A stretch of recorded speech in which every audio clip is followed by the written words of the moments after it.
be facilitating the event today. Thank you all for taking some time this evening. I know that there's a good amount of Recovery Month events being celebrated across the country, although it's a little different this year. So thank you for attending virtually. I work with the Recovery Advocacy Project, and we really work to raise the voices of people in recovery, family members, and supporters of recovery on the grassroots level. We work towards both community and legislative-based solutions.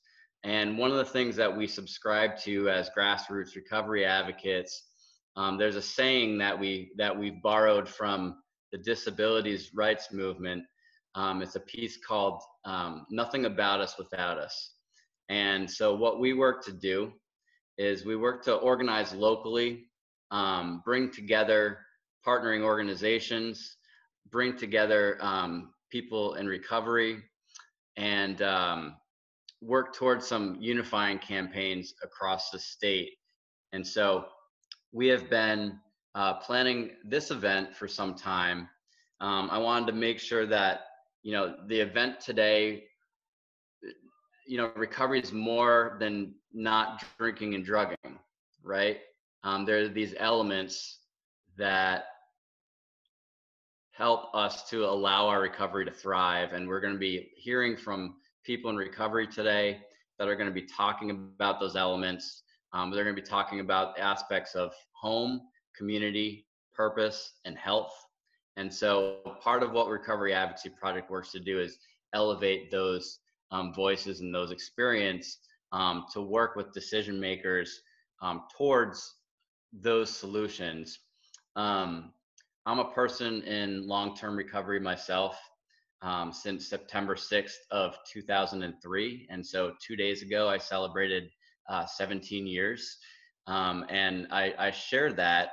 It's fun that my recovery day is at the beginning of Recovery Month. I didn't plan that on purpose. I didn't know what Recovery Month was when I was finding recovery. But every year,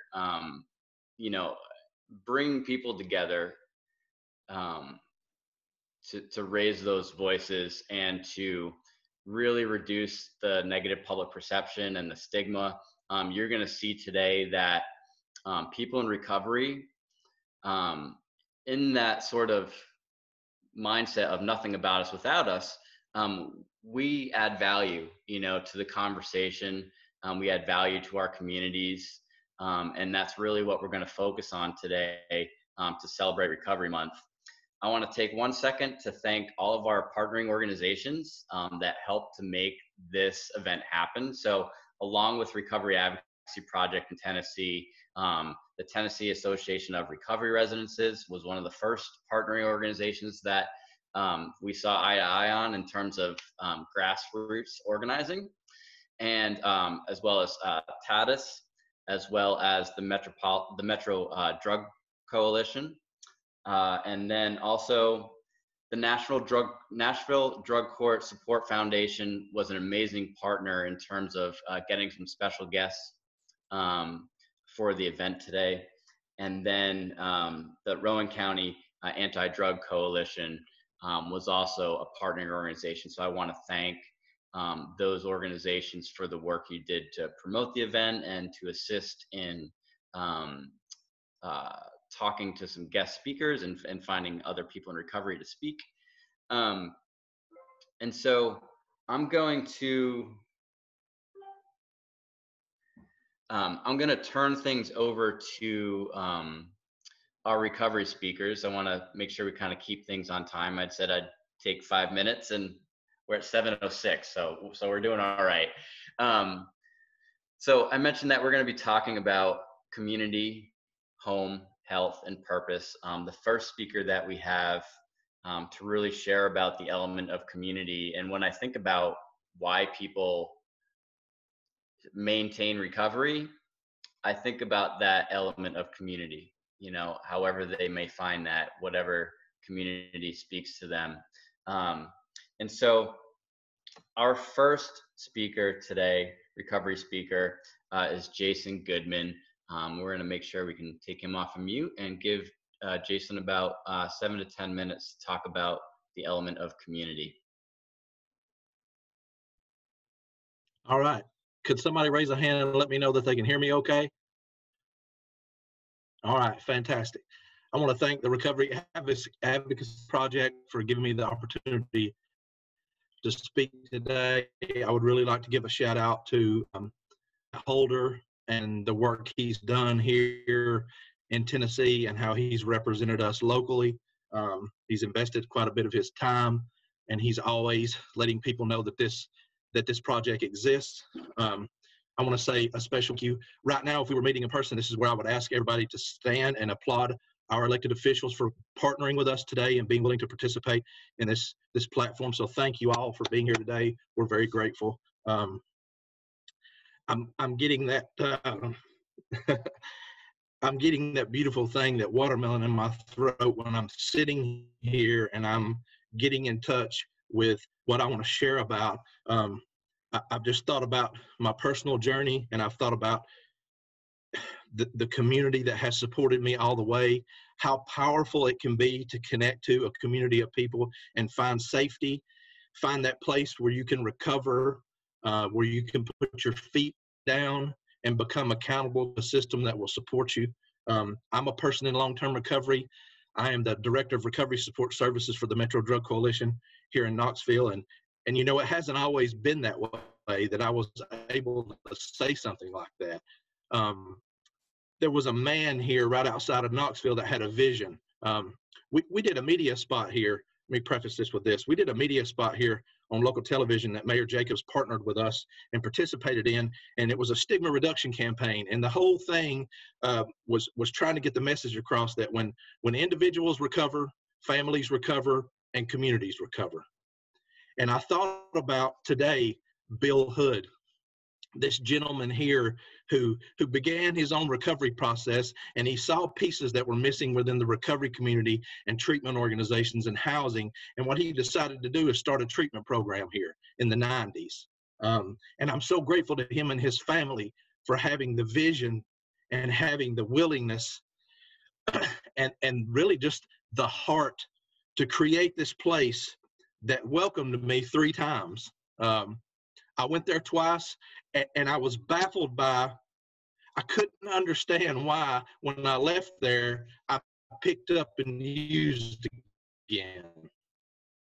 And the third I went 2 times as a railroad employee. The third time, 15 years past my second treatment attempt, I wrote them letters from a jail cell. And I just asked to come back to that community because they had planted this seed in me. They had planted this seed that no matter how high I got, no matter how far away I got from my family or my purpose, that I could not get it out of my spirit. I could not get out of me that seed that they planted in me. That's how powerful that recovery community was there in that organization. And when I found my way back that third time, I walked in there with the clothes I had on my back, an extensive criminal record. I was on 2 probations. I did not have a driver's license, and I had severed all communication with my family. I had blinked my eyes, and my children were a head taller than I was. And I didn't know what to do. But that community was so strong, I was able to go to people there and talk to them about all these elements that I felt like I was missing, that I didn't know how to be a father. I didn't know how to be a son. I didn't know how to maintain my recovery long term. I did not know how to get back into the workforce. I did not know how to step away from all that shame and guilt and consider myself somebody again. And what they told me was, they said, stay in this community. What we need you to do is just sit down here. And we have this expression that, let us love on you until you can learn how to love yourself. And that's how powerful a community is with shared values, that they'll love on you until you become able to love yourself enough to be a part of giving back to that community. That's one of the most important elements of a strong community, is they give this space where once you learn how to love yourself, they allow you to become of service back to that very community. And it's this thing that just feeds on itself, and it never stops. And it just goes and it goes and it goes. And before you know it, You're loving yourself enough to have a vision of your own and to find people that you can work with to attain that vision. Much like Bill Hood had this vision about the things that were missing in the recovery community, MDC, we started talking about openly the things that we were seeing in our community that was missing. People have the ability to go to treatment here. They go to housing. When we started to talk about, what do people do in the middle? What do they do in between the meetings? Where do they go and where are they receiving, no matter what insurance they have or don't have? What they smell like or look like, or what gender they are, or what their belief system is.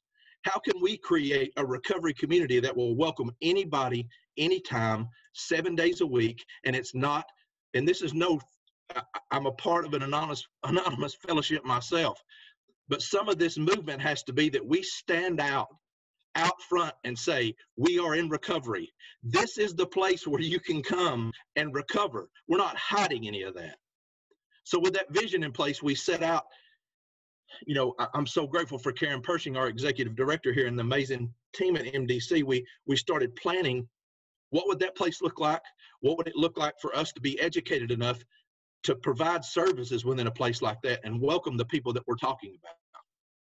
So we wrote grant information to SAMHSA. We were denied, and then they turned around and they said, you know, we'd never seen this before.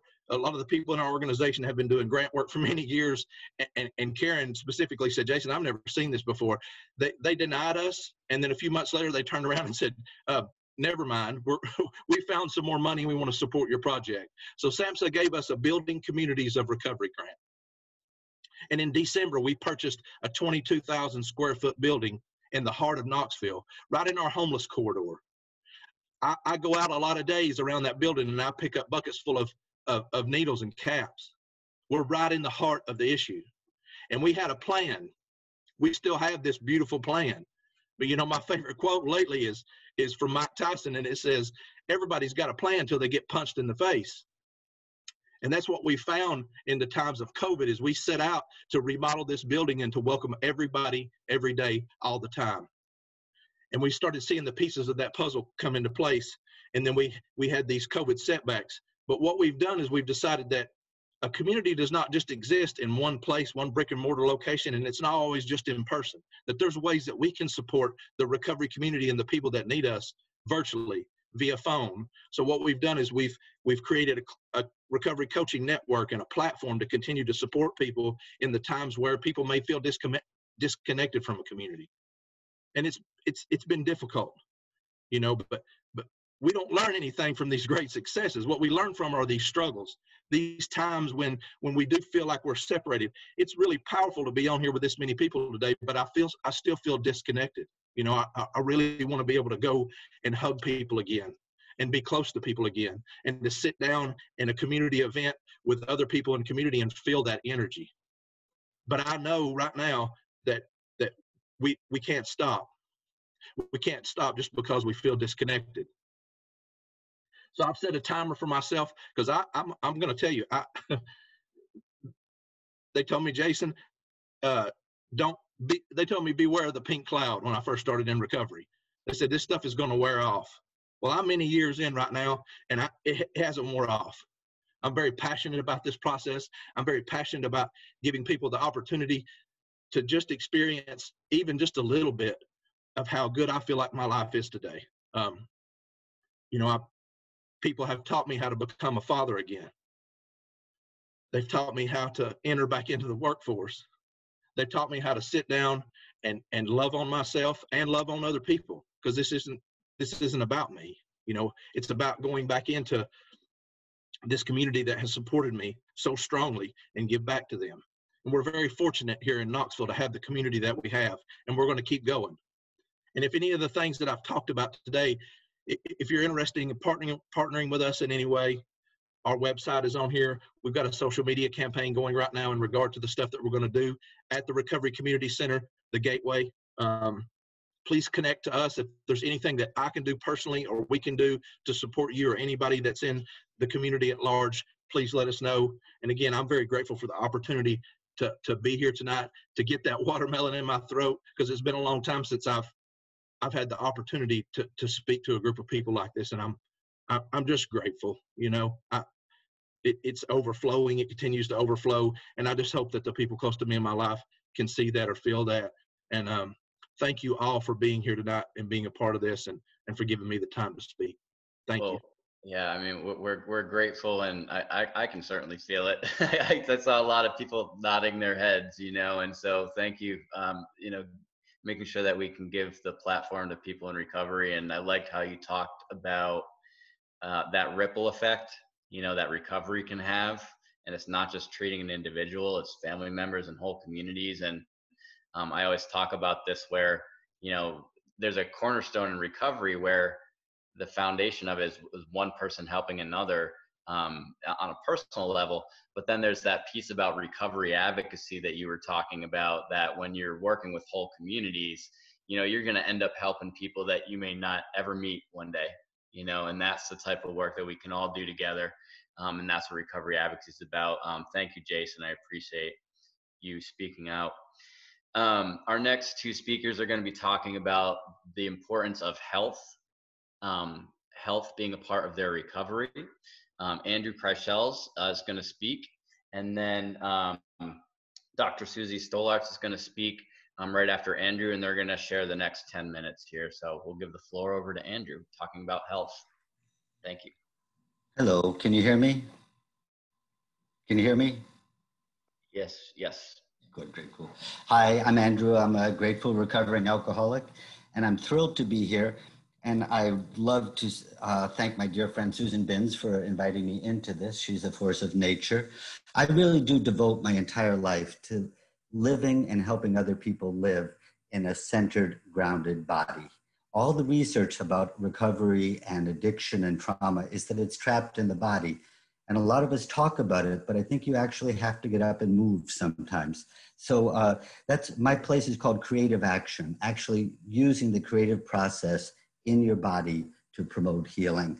So very briefly, my childhood was Gothic on a good day, and some people run away to the circus or the army, and I ran away to ballet conservatories because that's where my heart was. And it turned out I was really good at it. So I got to do that for the next 30 years, to dance all over the world.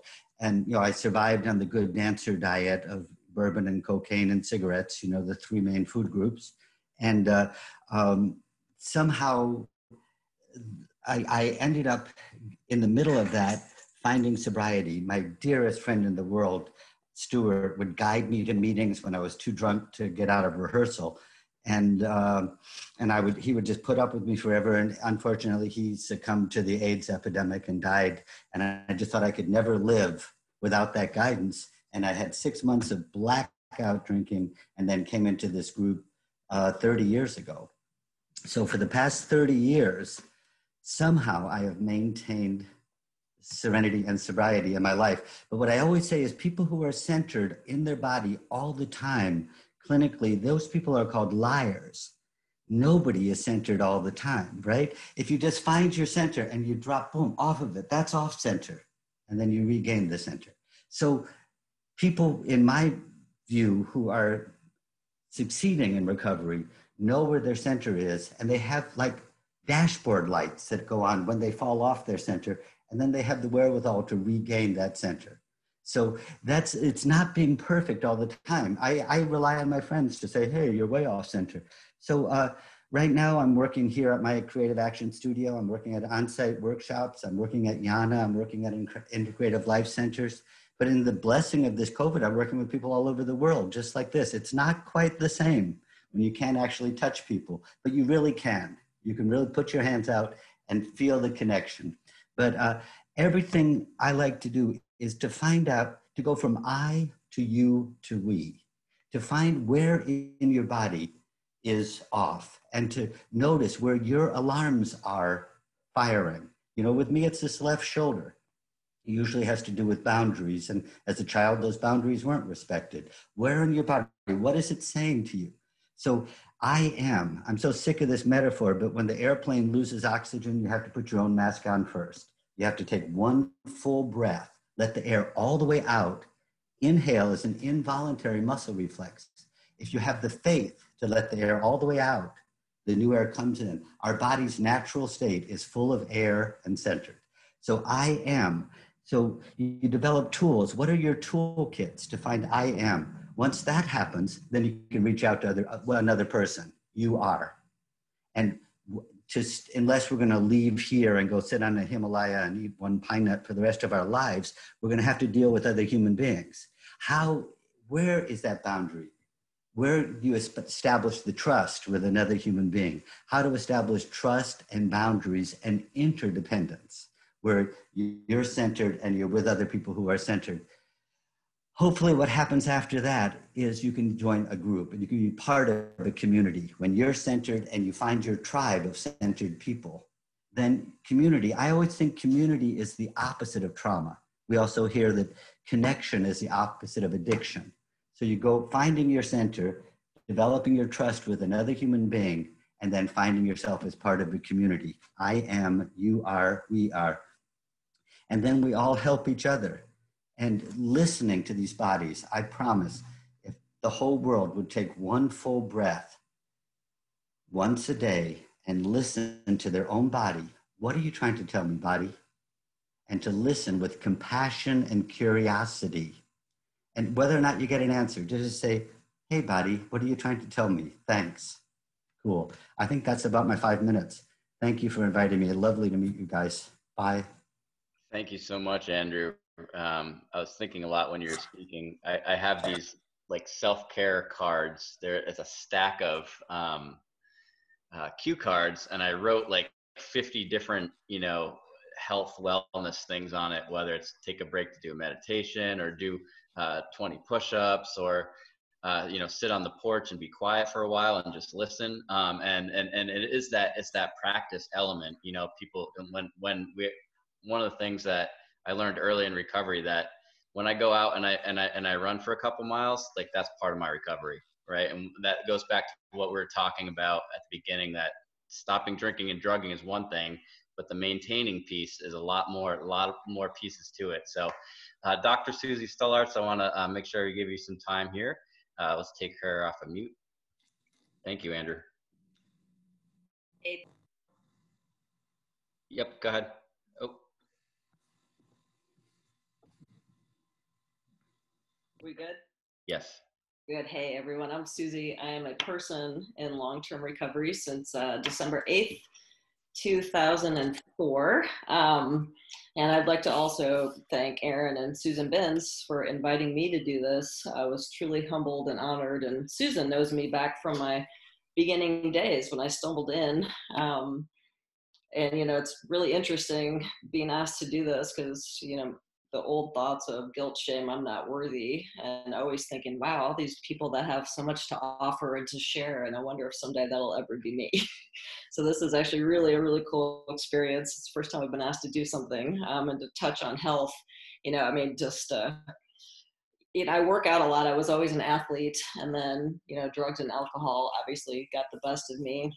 And it basically, just to kind of set preface of where I am today, but to the point where I was skin and bones, wasted away, overdosed a few times and had a heart attack, and nearly left for dead. Had a few unsuccessful, fortunately, suicide attempts, and I was a disaster physically, mentally, and emotionally.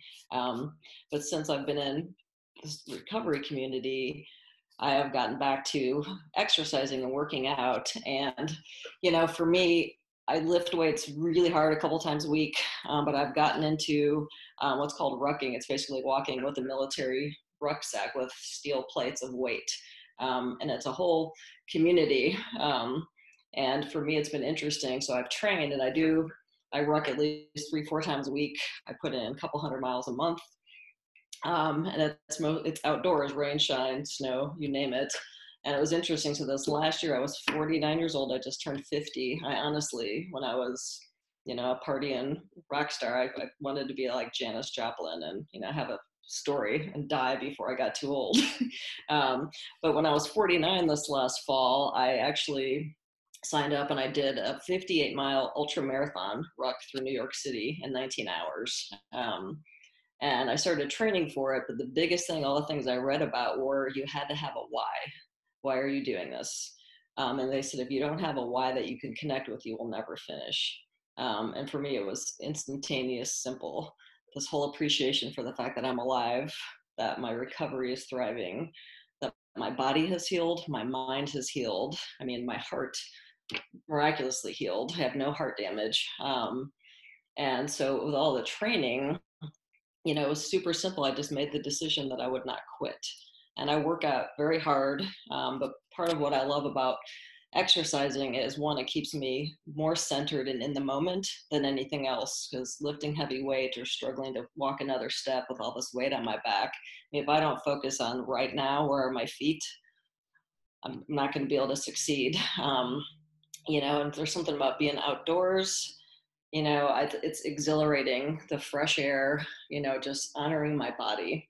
And so the more I work out, my recovery just thrives. I sleep better. I'm better at work.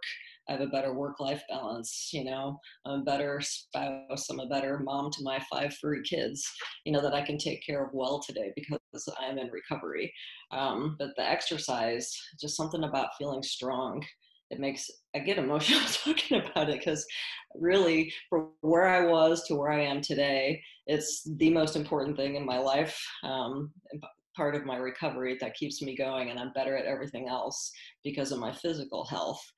And what a way to thrive in recovery is to be able to go outside and get some fresh air. And what I found interesting too is how many people I just stumble upon, which I share openly, like, oh, why do you do this? And I say, oh, because if you knew what my past was like. I mean, I enjoy every second of the fact that, look at this second chance I got to live, and I'm going to make the most of it.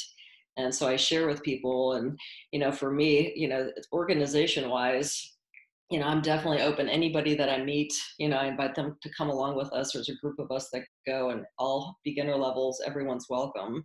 And the deep conversations that you have with people, whether they're in long-term recovery or not, is interesting when you're out in nature and everybody's breathing heavy and you're walking side by side. We have talked about the most intense things, and I would love to actually get something started to maybe have some recovery walks, because there's something magical about being outdoors and being with other people, that you're just stripped of all the physicalness. And I feel just like I'm very raw and very vulnerable as far as my spirituality when I'm out in nature or working out. Just being able to, again, feel my breath. There's something just fantastic about it. And I encourage anyone, if you just get out and take a walk, do something, everything in your life gets better. So thank you so much for letting me share. Wow. Yeah, that's pretty, anytime anybody says, I run a couple 100 miles a month, it's pretty inspirational. Good for you. My ex-wife started a runners in recovery club, and it's just, that's what it sounds, exactly what it sounds like, where talking about how running can be a big part of people's recovery. And there was this kid who at 3 months in never ran before, and he's still in recovery today. He just started going to the Runners and Recovery Club twice a week, and he's got years and years of recovery now. And he just needed that sense of community and that connection. So thank you both so much for speaking about health. Our next 2 speakers are going to talk about purpose.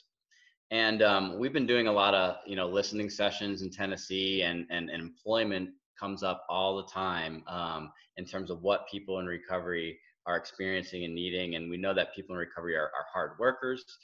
We know that they're dedicated. And so we wanted to make sure that when we were talking about purpose, we really talked about that element of employment as well. And so Ian Donovan and Billy Beard are going to be talking about how important purpose is to recovery. So I think Ian is first. Yes, good evening, everyone. My name is Ian Dovan. I'm the founder of Seeds of Change Landscaping here in Knoxville, Tennessee. I'm just going to take 30 seconds, intro Seeds of Change, and then intro Billy, who's going to share a little bit more about that intersection of work and purpose. So Seeds is a faith-based social enterprise that agrees with the holistic. Honey, I'm on.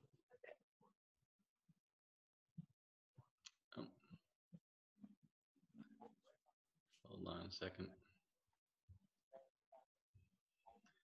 This is the world of Zoom here. Services. Hey, Ian, Oh, You cut out for a minute there. Can you oh no. just literally start over a minute? All right. Just go If it back and happens try again, Billy, you just take it. I'm just, the intro is just the intro, right? But yeah, so Seeds, we do landscaping services to the Knoxville community. We started a program this year that's centered around personal development of employees in recovery and in transition. So what that looks like is on-the-job training with financial literacy, servant leadership, and job readiness education. We're still definitely figuring it out, but it's been a fun first year amidst COVID, especially. But that's meant to serve as a stepstone for someone that's looking to establish a career and to build up the necessary resume and soft and hard skills along the way. And so exciting kind of social enterprise transitional opportunity there. We've been in existence for 5 years. We're currently about 25 employees. And I got to throw in a shameless plug. We are hiring, so check out Google Seeds of Change Knoxville and just click on job application. We're looking for great folks with that are culture fits. But yeah, I'm excited. I'm really excited for us to hear from Billy tonight and to hear him talk more about the intersection of faith and work. Work and purpose. I know you guys are in for a treat to hear from him. I gotta let you know, he keeps us all laughing every day at Seeds of Change. He's great at living our vision out of instilling dignity in everybody that he comes in contact with. He is our landscaping division manager is his job title and customer advocate, but he's a great friend to so many and a great counselor. He's a former business owner. He brings, he was a landscape design artist. He was a counselor, a pastor. He's worn many hats. And so he brings a wealth of knowledge to our community at Seeds of Change. I think we can all benefit from what Billy wants to share with us today. So Billy, I'll kick it over to you here. Thank you, Ian. It's hard to follow an introduction like that. Usually they just say, this is Billy. He's going to be our speaker, and that's about all I get. First of all, thank you all for this wonderful opportunity to talk about recovery and purpose.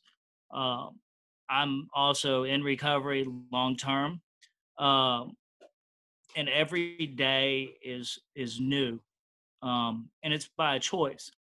I can either be the old Billy or the new Billy, and every day, which isn't every day, but every day that I choose to be the new Billy, I get this wonderful sense, that fire that Jason has and other people in recovery, that constant burning of wanting to move forward. And it wasn't always like that. I can remember years ago coming out of Cornerstone and scared and had really no idea how was an addict like myself supposed to get a job. I also went through the judicial system. I also had a felony, and I didn't know what to do and how to do it. And I ran into this guy named Jack, who was hiring a landscaper, paying cash, and he sat down with me and he wanted to know my story. And for some reason, I was very, very transparent and comfortable with Jack, and I told him my story. I told him everything. The good, the bad, things that happened to me, things I did to people, and he passed absolutely no judgment. He taught me everything that he knew about landscaping while also teaching me, more importantly, how to be a man and to start over and to believe in myself. I think for me, it took a long time, but I just can remember going back to where Jack was just like, he would say little things like, you're not building a piano, which means it doesn't have to be perfect. And in the recovery world, for me, I was a perfectionist. And if I couldn't do it 100%, then I would give up. And that led to many downfalls early in recovery. But when I started applying these things to my life that Jack had told me about, just take your time, easy does it, things like this, and all of the cliches that we'd hear in the rooms after meeting after meeting after meeting started to come true in my life. And if I started not just applying them to drugs and alcohol and chaos, and started applying that type of nature to my character, my life completely changed. And so year after year, I started building up this time, and my life began to be very congruent and complete, I owed it all back to Jack. And so I've always wanted to be that person. And we hear in the rooms, and especially early in recovery, it's about service work. You got to give back what was freely given to you. I finally found a place where I want to sit next to young men or women, whoever, that are just hopeless and helpless, but have just a glimmer of what it's supposed to be like. I don't have to have the right words today. I don't even have to know what I'm doing, whether it's landscaping or mowing or whatever. It doesn't matter. All I have to do is do it with the attitude of gratefulness, thankfulness, and enjoy the grace that's been given to me and be that example. And one thing I think we do a great job at Seeds is we try to be the example. I'm not there to be a counselor. If it happens, I'm there to listen. I'm not there to be a boss unless I'm in that role for that moment. I'm there just to be the example of how recovery and God is working in my life, and be grateful and thankful for the opportunity, and just show how my life has changed. I try to be as transparent as I can with everybody, and that's a very hard thing, to be vulnerable. But I think in today's society, we see a change, that vulnerability is more accepted now than it was 10, 15, 20 years ago, especially when I first started trying to get in recovery. The vulnerability is just part of being a brotherhood, a family. And that's what we have at Seeds of Change. And that's what the purpose is to be a part of something bigger than yourself that you couldn't be a part of anywhere else. But you can only be a part of it if you allow yourself the open mind, the willingness, and the honesty with yourself to be a part of it and to grow. And once we see that change in these men that come to us, and women, then we actually get to see that miracle that happens in recovery. And that's the special part. It has nothing to do with how big the job is or how little the job is. It has to do with watching somebody change their life. And even if it's just for a moment, that we get to be a part of that. And that is the special thing that we have. And that's the purpose that we try to do. All right. Sorry, that dog's barking. That's not me or my wife. I promise you, those are dogs. So anyway, I just want to say thank you, and just this opportunity to be a part of this and the part of something bigger than ourselves, where a group of people come together and talk and really share what this is all about. And that's just, we're all in the same boat, and we're all trying to get to another day, and we want to be happy, and we want to be content, and we want to have no worries even though we worry. We want to have happiness even though we have those moments of just unsettlement. It's what we get and the opportunity that we have to grow through that process that this group of people and our group of people at work can do. And that, to me, is what the purpose is. All right. Thank you, Billy and Ian. I wrote down, you're not building a piano. I think I'm going to remind myself of that, on a daily basis. That's amazing. Thank you. We're going to do another event on employment in the future. And so hopefully, you'll get an invite to that, and hopefully we'll get more people into that session as well, because there's so much content we can talk about there and on purpose and employment. Our last recovery speaker, before we get to our special guests, is going to talk about home and the importance of having home. And so Justin Coggins for the Tennessee Association of Recovery Residences, you're next. Aaron, are they under a different? Oh yeah, Justin's with Susan. Yeah. Okay. Just maybe. I got him. There we are. Hey Go guys. ahead, Justin. Hey, I'm Justin Coggins. I'm an alcoholic. Hey, Justin. That's my relationship to recovery. I was a heroin addict for a long time. I've been sober since 8/12 of 16. And I'm really excited about this project. I'm glad. Honestly, when I got first contacted about this, I was like, oh man, another thing to add to the schedule. but I've grown to really, really like Aaron. I really see a lot of people on here tonight that I've spoken with, and Susan's spoken with, and Tenar's spoken with individually, and it's really good to see everybody on here together, because I think that's what this whole movement is about, is being able to bring about change across a wide area, and this seems to be helping do that. So with that being said, they asked me to talk about home tonight. Like Aaron said, I'm the vice president for TAADAS, which is the Tennessee Alliance of Recovery Residences. What we do is try to monitor and control quality of recovery housing across the state of Tennessee. So what that means is making sure that recovery houses, and somebody said it earlier, flop houses,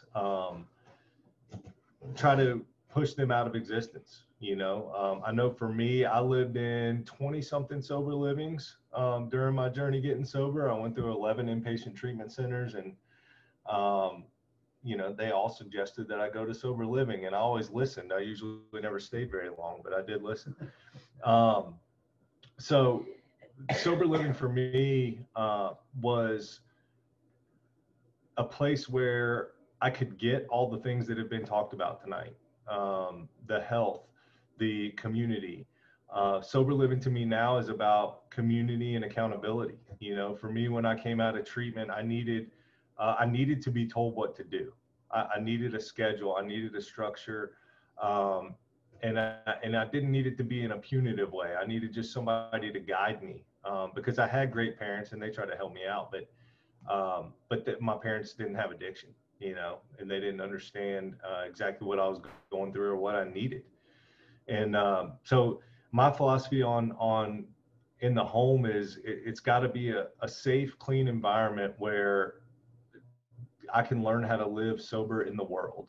I love treatment centers. They're a big part of our community, but at the same time, I don't have all the same temptations and stresses and everything else in treatment that I do when I get out into the world.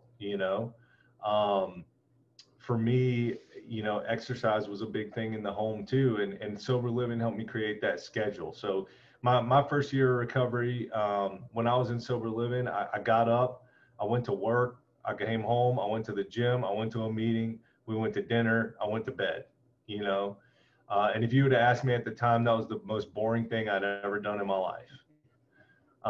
But now I preach it to guys every day. If you can just do this and get a foundation for a little bit of time, then once you're comfortable in your sobriety, you can go and do whatever it is that you want to do, but you've got to get that foundation.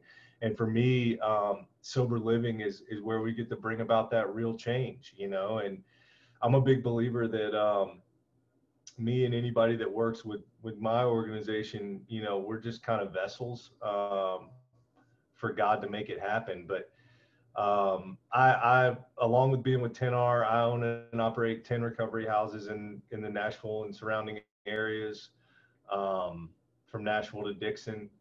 Right now we have all men, and I'm constantly preaching to these guys about foundation and recovery, and how do we live in a world. I mean, we have people all the time that come in 28, 29, 30 years old, don't know how to do laundry, have no idea what paying a bill looks like, and all these things. And I can laugh at that now because I was that guy. And I think my director of operations, Clint, I think is on here somewhere. And if I'm being honest, he does the majority of the heavy lifting these days. But I agree with so many things that I've heard. We get to work with people on a daily basis, and all of us know the statistics for recovery, and they're not good. But when you have somebody come through a house that they get their kids back, they get their families back, their parents and siblings are calling them for advice and information on things when they weren't talking to them 6-8 months ago. Guys who are 25 and under. I really love working with guys who are getting sober young, when they pick up a year, 2 years. You know, these are the people that we do it for. Um, and to me, it's all about the structure, the accountability, and the community. You know, I preach to families and I preach to guys all the time. They say, moms will ask me, well, what does he need there? And I'm honest with him. He needs to not talk to you every day. You know, he needs to have somebody tell him what, you know, some advice on, and have a relationship with somebody who has been through what he's been through, you know. And that's where you do that, is in a sober living environment where I can come home and I can tell these guys anything and they understand. And they don't ask, you know, I could never call my mom and say, hey mom, I thought about shooting heroin today. She didn't take well to that, you know. I can do that in sober living. Um, and with 10R and everything, like I said, we work under what we call the social model, where the social model is community driven. So instead of having a list of rules, we have guidelines. Instead of the paperwork saying you must do this and you must do that and you have to make your bed by this amount of time, it says I agree to do this. I understand that this is my expectation. I'm willing to do this. And helping guys put a little bit of skin in the game, you know, because for me, that was what I needed. When I got sober at 29 years old, I had no idea how to live life financially, emotionally, or anything else, you know. And sober living in the home is where I got to create that environment and that structure of, oh, okay, I get paid every 2 weeks. That means I need to pay all the bills in the next 2 weeks before the next paycheck comes. I had never done that before, you know.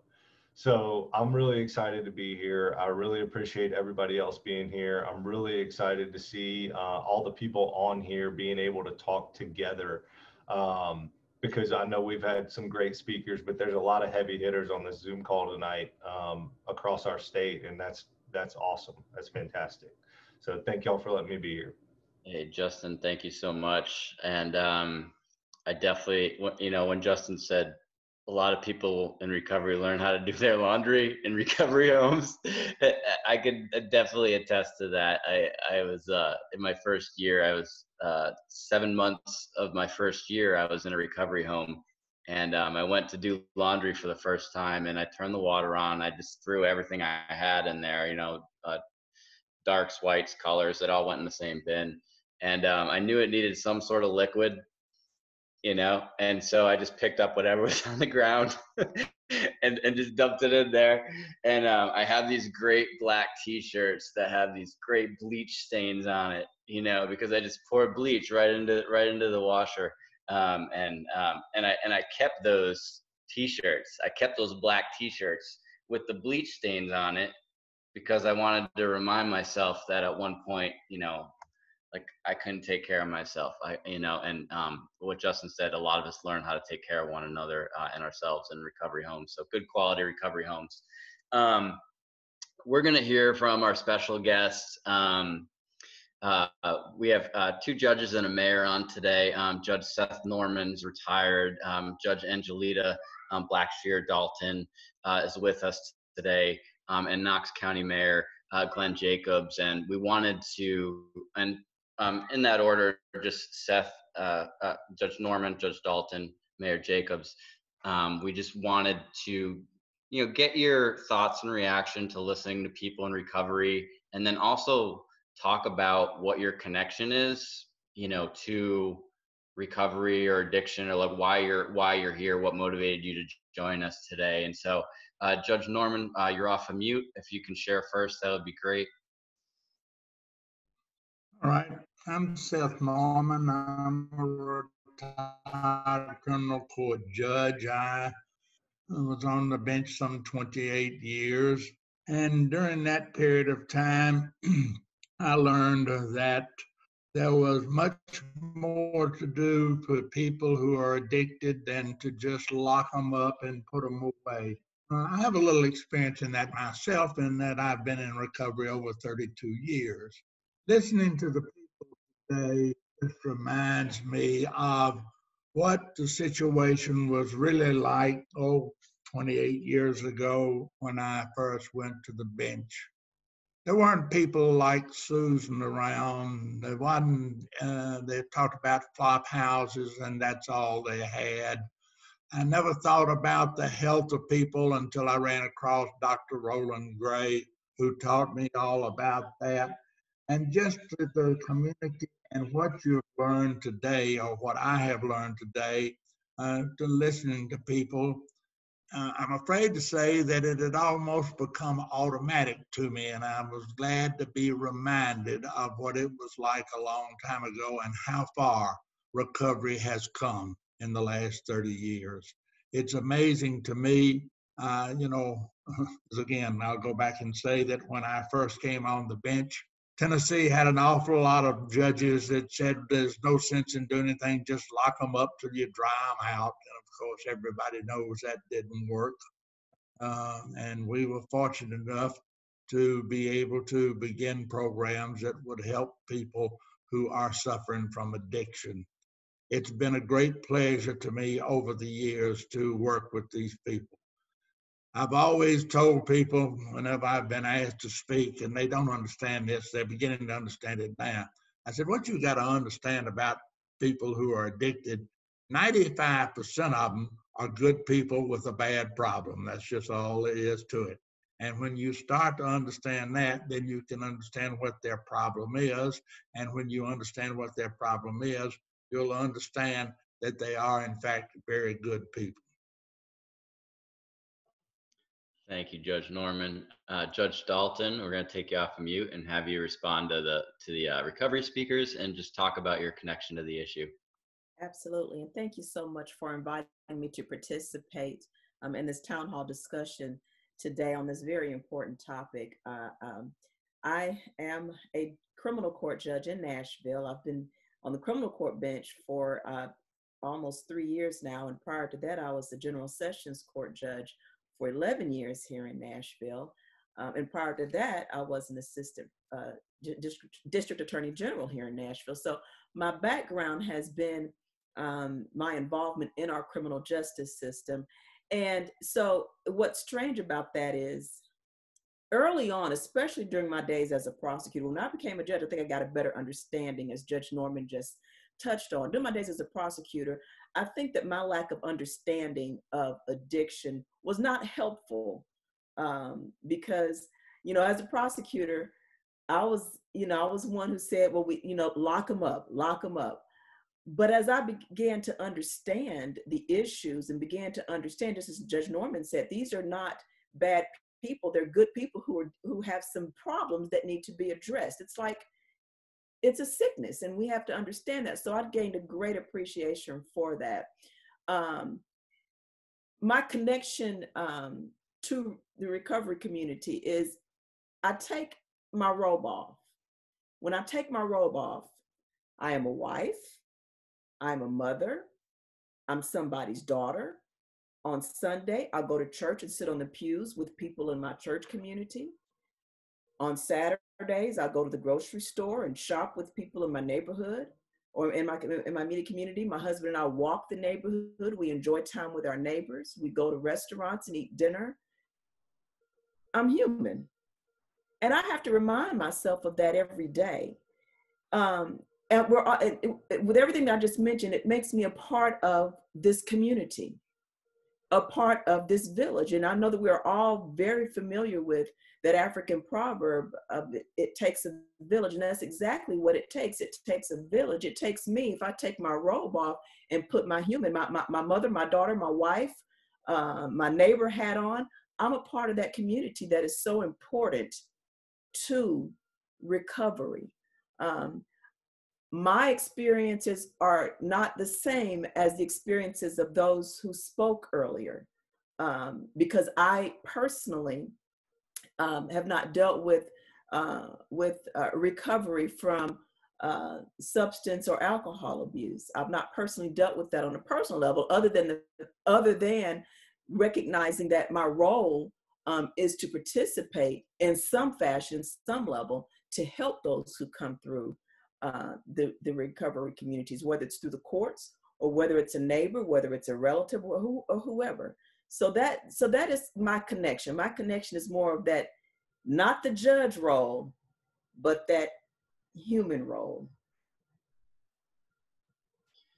I appreciate that. Thank you for sharing about that evolution of thought and of working with people in recovery. And that, you know, that's part of why we work to have these sort of events, right? That last piece you just talked about, humanizing it. You know, we're real people, not statistics, right? Appreciate you, judges. Thank you very much. I wanted to turn over same question to Mayor Jacobs. Just your reaction to listening to the speakers, and then just talk about your connection to the recovery community.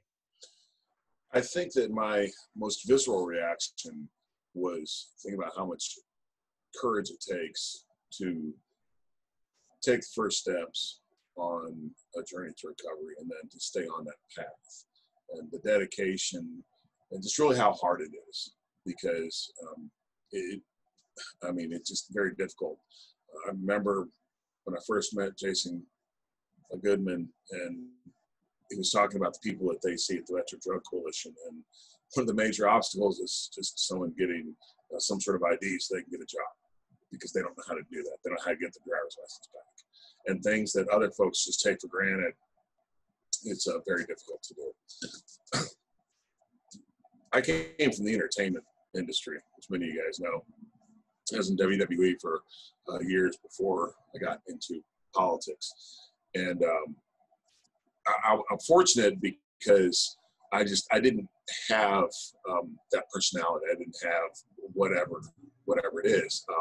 But I saw a lot of drug use. And I mean, it was not so much now, but when I first started, it was the rock and roll lifestyle. And then this thing started happening where a lot of my coworkers just started dying. And there's actually a website, I think it's called wrestlerdeaths.com. So you can find anything on the internet, even not really good stuff. And anyway, I went through, and it chronicles all the deaths for like high profile wrestlers. And I knew 30 some people on that list who died at an early age that I knew had drug problems. And so even though I didn't have, like Judge Dalton, I don't have like a personal connection, me or my immediate family, I saw it happen to a lot of coworkers. And these are people that had lots of money, were famous, and I never could wrap my mind around how that could happen, how they would let something destroy their lives like that. And of course, the reason is because it is a disease and they don't really actually have control over that like we think that they do. So one of my best friends, my best friend from the wrestling industry, should have died probably. And luckily he was able to get into recovery. And he tried a couple times, and he'll tell you that it doesn't work unless the person suffering is the person that has to make the change. And he did. He's been sober at 11 or 12 years now. But as has been repeated by Judge Norman and Judge Dalton, he's a great person. But if you'd met him when he was having his problems, you wouldn't think so, you know. But to know him now, he's just a wonderful person. Like I said, he's my best friend from that business. As mayor, of course, I get to see the issue from a public policy standpoint, how much money it costs, how much lost productivity there is. The idea that, and we have gotten away from this, thank goodness, but still it drives, for us, it's a driver of wasteful spending. I mean, you know, we keep a lot of people locked up that if we didn't have to keep them locked up, we wouldn't have the budgetary constraints that we have in some cases, and that money could be certainly spent better other places. We want those people in the workforce. You know, we want them to be successful, and instead they're sitting in the jail cell. And the revolving door doesn't work. You can't incarcerate your way out of this problem. So that's my connection to it, is just something that, again, it's touched me and people around me. And then up until the COVID stuff, this was probably really the biggest crisis that I think that any of us in public office face is the drug and opiate epidemic. Yeah, I appreciate you, Mayor, talking about, and Judge Dalton as well, sharing that, not technically being in recovery, but being an ally and a supporter of recovery, is just as much a part of this community as people in recovery, right? And that's really what it's about. Is it's not, people that have MS or autism. It's not just people struggling with autism or MS that are rallying around them, right? It's allies and family members, and it's the same around addiction. The next question, and we can go in the same order if you want, Judge Norman, Judge Dalton, Mayor Jacobs. We got this question prior to the event. People were curious about what are some recovery programs or initiatives that you're involved in, yet you're personally involved in the community or working on.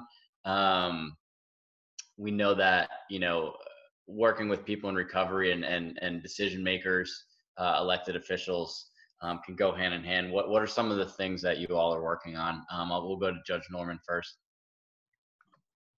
Well, I guess programs that I've worked with, about 23 years ago, there were only four criminal judges in Nashville, and we were overloaded with cases. I heard something about a program down in Miami, Florida called a drug court, and I thought, that's a good way to get another court in Davidson County. We need it. So I applied for a grant, and I was given a grant, and we eventually worked around. We started out as an outpatient program. It took us about 6 months to realize that wasn't going to work. So we looked around and found some old buildings in Nashville, and we started a residential program. And we have worked on that program now for 23 years. And the purpose of the program, of course, is to help people with their addiction. But the mayor was talking about the cost. And just to give you an example, to house an individual in the Department of Corrections right now, that's to house and feed, costs $76 a day. We house, feed, and treat at DC4 for about $50 a day. Somebody told me the other day that that program over 23 years had saved the state of Tennessee somewhere around $48 million.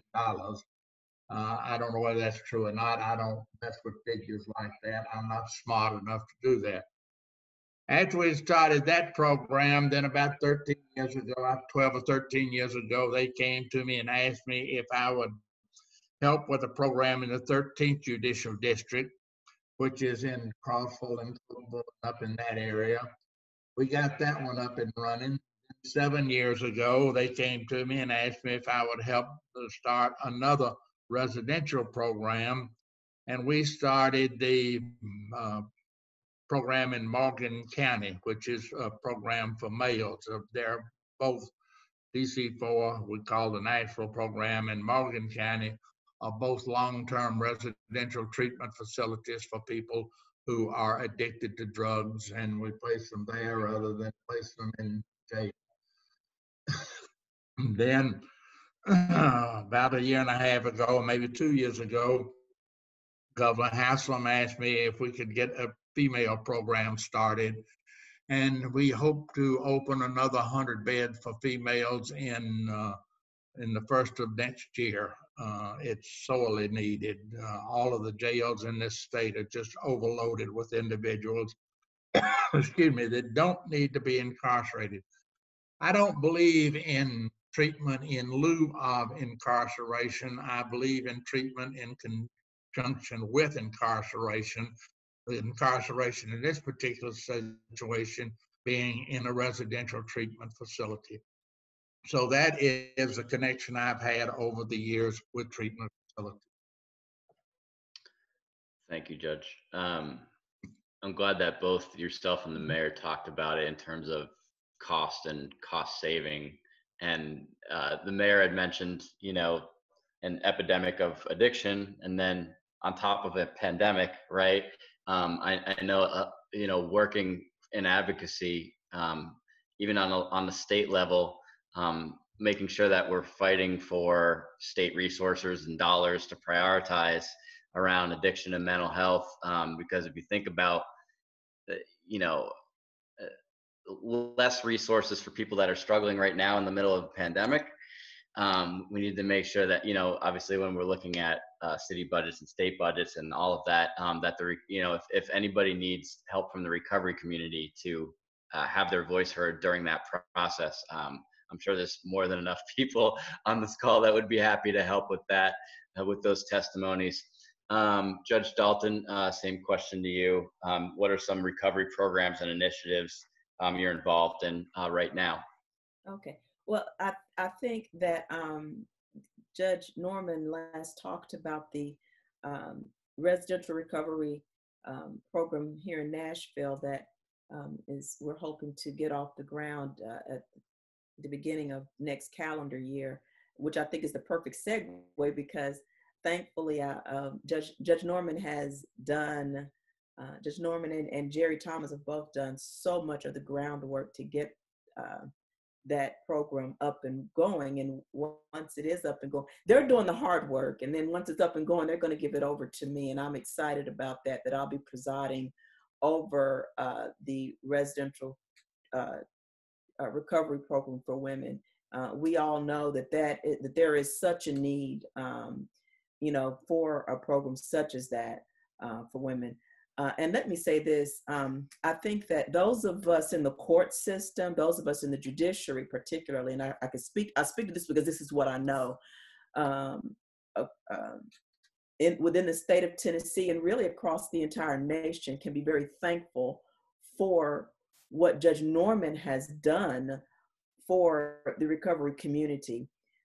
Because he's given us something in our court system that we can utilize so that we can address those issues that bring people into our court system, so that as Mayor Jacobs has referenced, we can cut out some of those other issues. We can divert the funding, move it away from the jails and the prisons, because we can't incarcerate our way out of it, and try to address the problems that bring people into our court system. And so I'm definitely thankful to Judge Norman for pretty much setting a very high bar, and I'm very appreciative of that.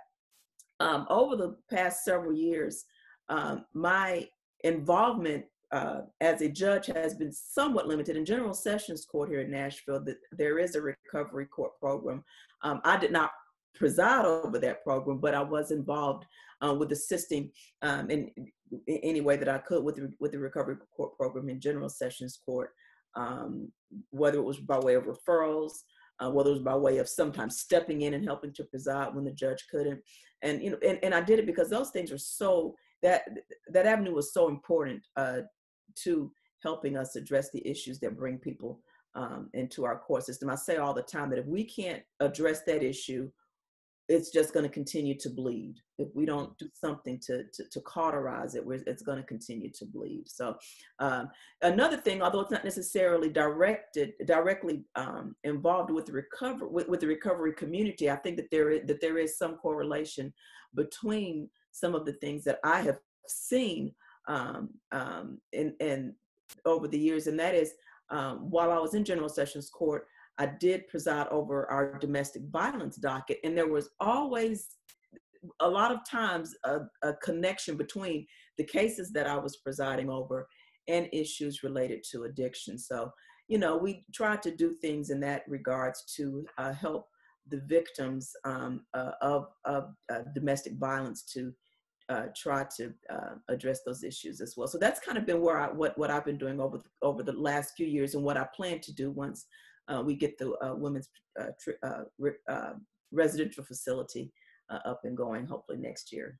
Yeah, that's amazing. We had done a number of recovery community listening sessions events prior to this town hall, and more recovery resources for women specifically came up over and over and over. And so thank you very much for the work that you're both doing. Mayor Jacobs, the same question to you, some of the local recovery initiatives, Knox County. Sure. Well, we're involved, of course, with the Metro Drug Coalition, and have good news for Jason.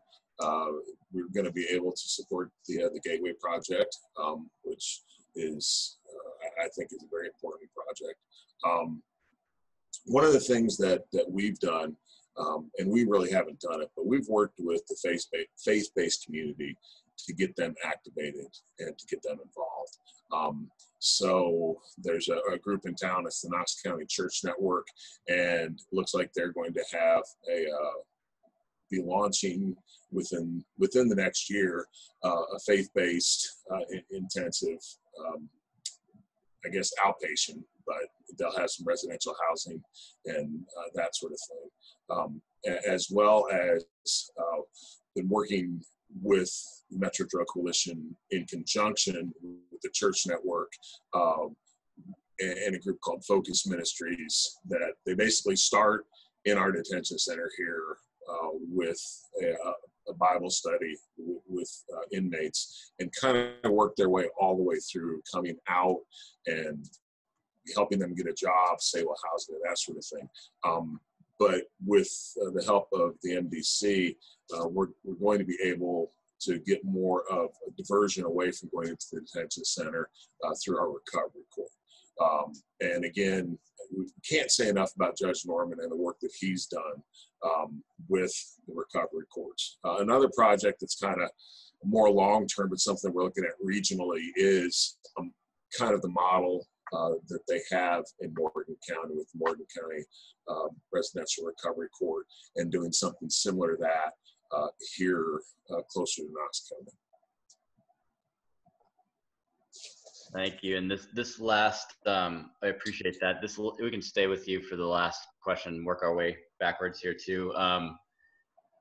One of the things that we had, we want to make sure that you all know that people in recovery and the recovery community want to help and make your jobs easier as people that have to make decisions on behalf of a lot of different constituents. And so what do you feel like is still needed, and how can people in recovery be of service in that? For us, so much of it is just the stigma around addiction. And still too many people think that it just happens to those people. And of course it doesn't. So we need people to hear these success stories. We also need people to understand that it can happen to anyone. I was at the needle exchange program here in Knox County a while back. And, you did have some of those people, right? But then they also told me, we have people that show up in suits and, business suits that are going to work. And I think that's what folks have to remember, is addiction is non-discriminatory. And it hits people through all walks of life. So we need to reaffirm that we've heard a couple times. It's good people that are in a bad situation. So we need to see the success stories, and it's like, we need to hear the things that we've heard tonight on a bigger scale. So thank you guys for what you're doing. I think it's awesome. And it's the job of people like me is to bring it even more into the public perception. Right. Yeah. And I think anytime, we'll have our Tennessee state leads will have their information at the end of this. So anytime anybody needs speakers to share about their experience, no matter what you all are working on in the community, there's plenty of great speakers to choose from. Judge Dalton, then Judge Norman. Same question, just how can the recovery community help with your efforts, and what do you think is still needed? Like what doesn't exist that you think could benefit people in recovery? Well, I must echo Mayor Jacobs 100%. I think that continued awareness, continued education to remove the stigma and to remove the stereotypes. And I'll take it even a step further, because it's not just the stigma of, those people over there are bad people because they're addicted to drugs. But I think if we include an education and awareness about how the overall impact on our communities, there are so many things that we can talk about. Mayor Jacobs touched on the financial impact. Judge Norman touched on the financial impact in our communities, the money that has been saved because of the residential treatment programs. I think the impact, I talked earlier about how, as a member of the community, how, concerned I am about my neighbors. I'm concerned about the people with whom I sit next to at church. I'm concerned about so many things. I'm concerned, my son, I'm concerned about my son who's now 17 and driving.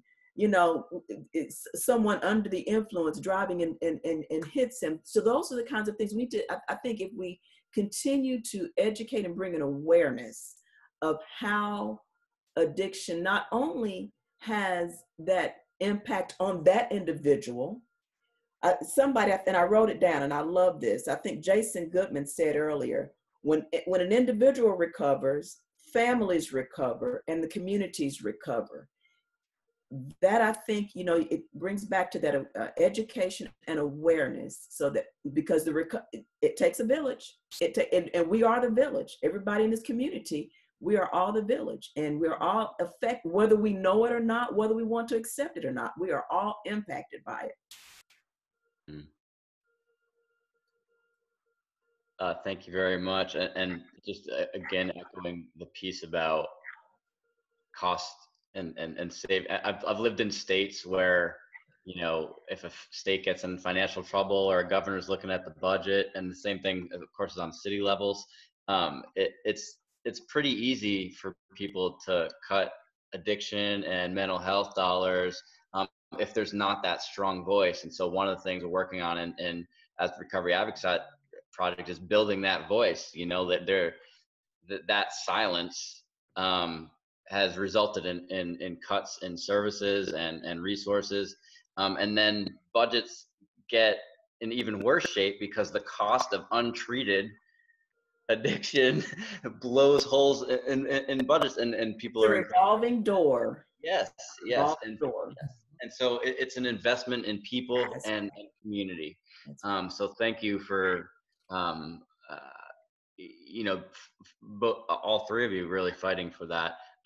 Judge Norman, the same question for you. How can the recovery community help? Education. That's what we've got to do.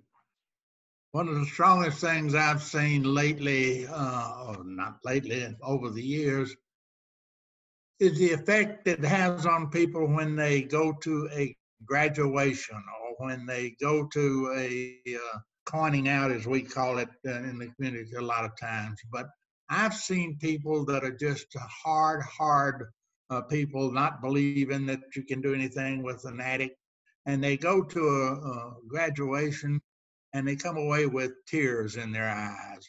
I never will forget when I started the residential drug program in Nashville. Philip Bredesen was then the mayor of Nashville, and he was not in favor of a long-term residential drug treatment program. He and I butted heads a little bit, but that was just part of it. But I never will forget him coming one day after we'd started the residential facility, and this was when he was governor. He came out there, and he was a speaker, and he stood up and he said, "I was wrong. Residential recovery works." And that's the kind of person he was. And that's just education. He did not understand addiction until he had seen that it was, in fact, curable, or not curable. You could, in fact, arrest addiction. And he then became a strong advocate. And we've been fortunate in this state because we have had governors that are all in favor of treatment. And that is very, very helpful. Now all we got to do is educate the legislature and people like that so they'll understand. So the money will keep flowing. Mm-hmm. Hey, I appreciate you all and talking about reducing stigma being being at the root of a lot of this. I remember I was doing a keynote for a drug court graduation once, which is a great experience. You're right, Judge Norman. It's really a special experience. And I was talking to the judge prior to speaking at the graduation. I said, I'm not going to call it drug court. I'm just going to call it recovery court. And he said, huh, like I never heard of that before. Like, and just that mentality of calling it recovery court.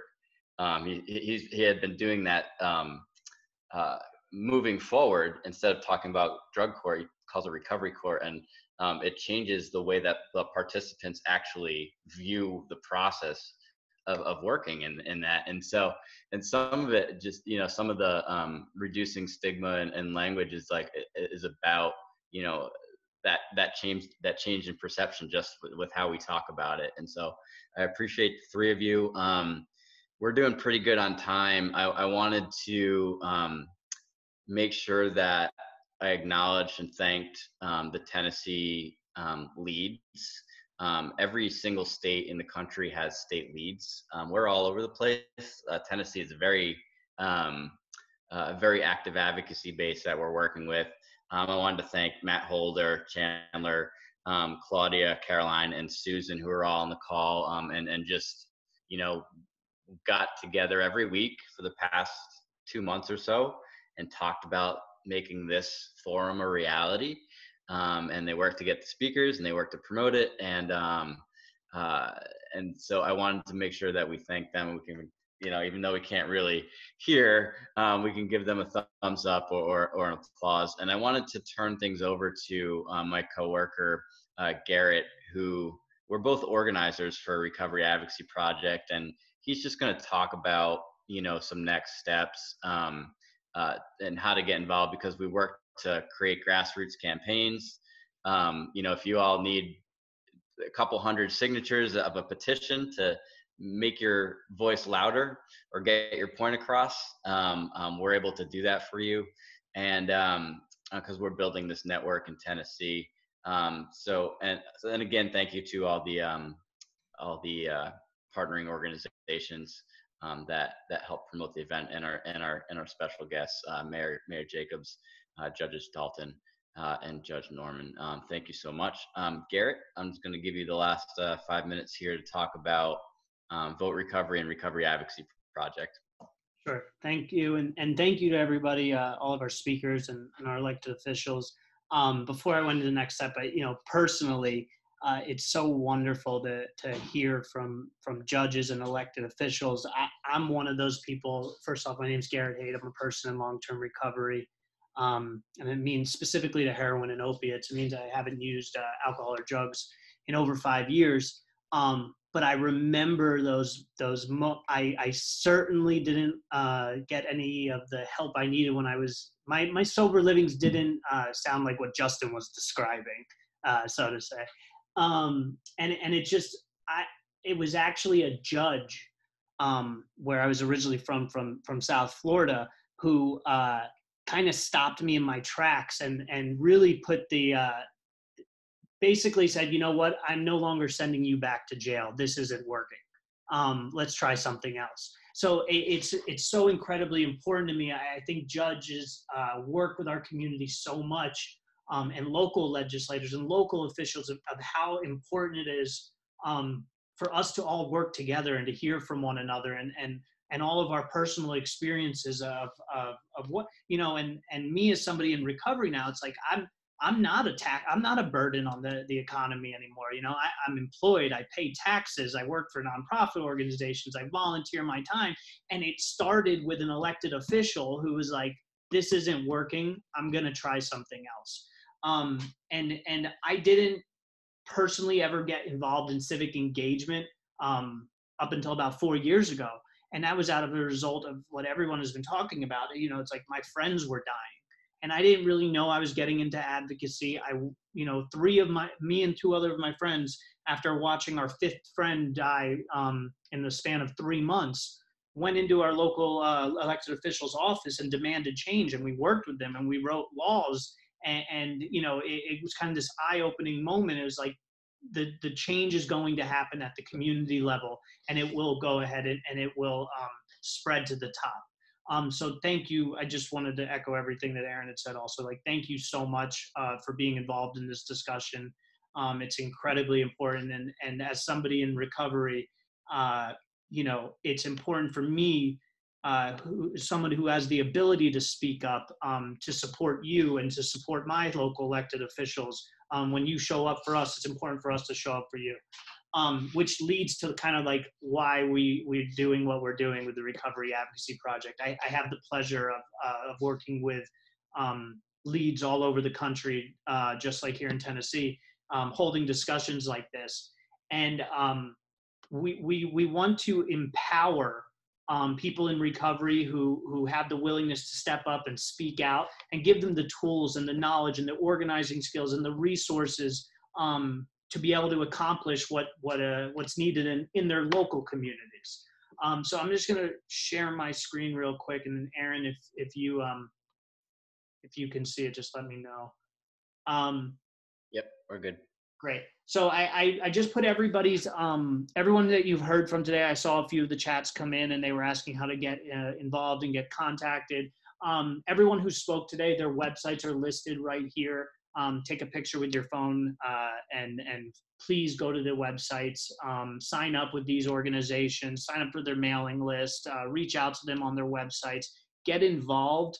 The Recovery Advocacy Project's whole, it's not, we're not the ones trying to come in and fix, like you guys are the ones on the ground. You work with the communities every day. We need to support organizations who are on the ground level doing the work. So here's how you can get in contact with these people. A few of the chats are coming, were asking how to get in touch with some of our elected officials. I put down Matt Holder is one of our Tennessee RAP leads. He's one of the advocates who have helped organize this. Here's he's willing to put his personal information up there. Please reach out to him if you'd like to get involved. We just launched a vote recovery campaign. One of the most empowering things I've ever done is registering to vote after I was given my rights back, and engaging my elected officials, finding out where they stand on the issues, and then supporting them at the ballot box. If you go to www.recoveryvoices.com and then you do /vote, you'll see this whole vote recovery campaign. You can check your voter registration status. You could find out where your polling locations are. We have a bunch of tools up there where you can help register other people to vote. These elected officials today have showed up for us. It's important that we show up for them when it comes time. Because that's how this works. That's how change happens. If you have any questions, again, reach out to Matt. Please visit all these websites on here. Volunteer, lend your support, share your story, whatever you can do to get involved. I encourage you to do so. I look forward to the next time we get to do something like this. This is a really inspiring conversation, and I'm grateful to be part of it. And with that, I wish everyone a healthy and safe day and night. And again, thank you all for participating. Thank you, everyone. Happy Recovery Month. All right. Take care, everyone. Thank you for everybody showing up in the audience, as well as speaking and decision makers. We appreciate your time and energy. Good night.